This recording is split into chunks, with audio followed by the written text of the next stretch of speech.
भारत के अंदर अनेक भाषाएं हैं, वो सब भाषाएं सुरक्षित रहनी चाहिए, विकसित होनी चाहिए। अनेक क्षेत्र हैं, वहां पर विविधताएं हैं, उन सबका सम्मान होना चाहिए। देश के अंदर अनेक मत पंथ हैं, सबको अपने मत पंथों के साथ सम्मान पूर्वक जीने का अधिकार होना चाहिए।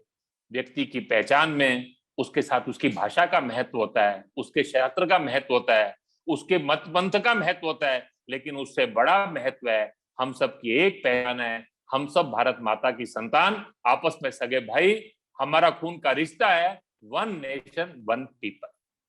ये जो देश की एकात्मता है उसका ये आधार है। भारत के संविधान की सर्वोच्चता स्थापित हो गई।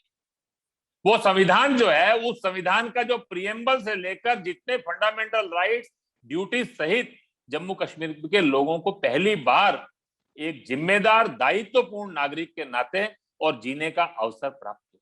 कोई भी राष्ट्र शक्तिशाली बनता है जब उसके नागरिकों में तुष्टीकरण के आधार पर नहीं, एपीजमेंट के आधार पर नहीं, देशभक्ति, कर्तव्य निष्ठा, समर्पण और समरसता, इनके भाव समाज में स्फुरित किए जाते हैं। इन भावों के साथ जब समाज खड़ा होता है तब वो समाज और राष्ट्र शक्तिशाली बनता है।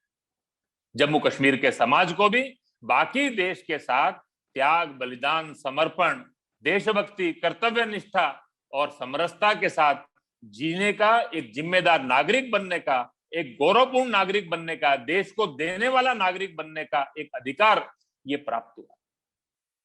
वास्तव के अंदर ये जो दिन था, इस दिन ने अनेक बातें और भी की, पूरे विश्व को एक संदेश दे दिया, पाकिस्तान को भी एक संदेश दे दिया। भारत के संविधान निर्माताओं की इच्छा भी पूर्ण हो। जम्मू कश्मीर का विलय पूर्ण है, हमने अनेक बार स्टैंड स्पष्ट किया। 1948 के अंदर यूएन में शेख अब्दुल्ला ने स्वयं भाषण दिया, 57 में कृष्णा मेनन ने दिया, एमसी छागला 1965 में बोले, बार बार हमने अपनी संसद के प्रस्तावों के द्वारा स्पष्ट किया, लेकिन उसके बाद भी कहीं ना कहीं मन के अंदर एक भाव बना रहता है, हम अलग हैं, हम अलग हैं, ये अलग है, ये अलग है। ये ऐसा हो गया कि स्पेशल स्टेटस, सेपरेट आइडेंटिटी, ये देश के अच्छे अच्छे देशभक्त लोगों के मन के अंदर भी बैठ।